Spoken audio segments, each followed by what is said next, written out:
Geeks at the Nerd Table with a quick review of Lord of the Rings, The Rings of Power, the prequel series to Lord of the Rings and The Hobbit and everything alike.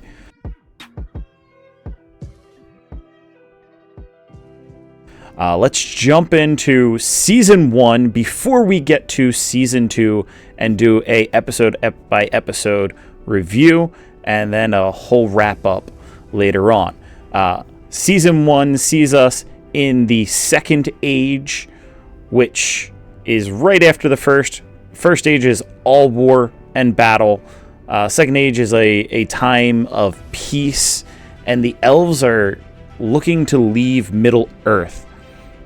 We see some familiar faces, but before they become really popular and well-known, Galadriel and Elrond, of course, in there, as well as some new characters of elves that we may not really know anything about. The series is interesting, moving forward from realms of things that we really know, unless you've read the deep lore that is behind Lord of the Rings. I, for one, have not.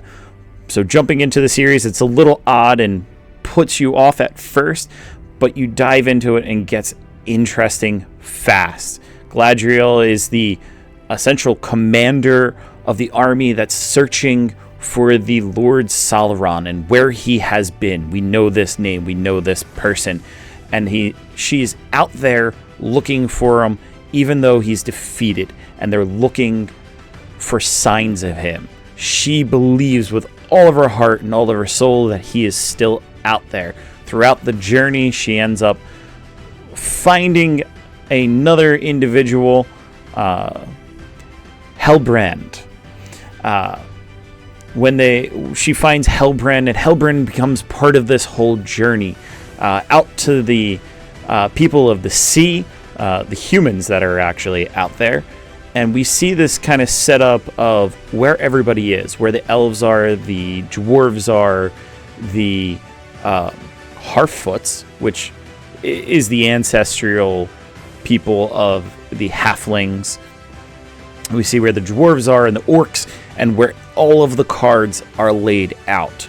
By the time we get to the end of the series, we get the reveal of who Sauron is. I won't spoil that for you if you haven't watched the series yet,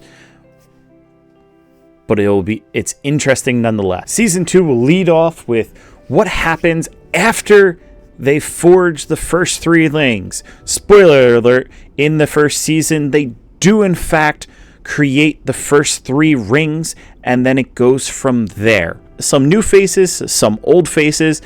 There is a lot that goes into it. So if you haven't seen Season 1, go ahead, check that out, watch everything, leave us a comment, what you're liking, what you're disliking, what you think was interesting, because there's tons of things that are interesting and tons of things that are a little bit confusing for somebody that doesn't know the deep lore to Lord of the Rings. Fantastic series all the same. So we'd like you to follow along with us, leave a comment, discuss what you're feeling, what you're thinking is awesome, what is not. Pull a seat up to the table and join the conversation.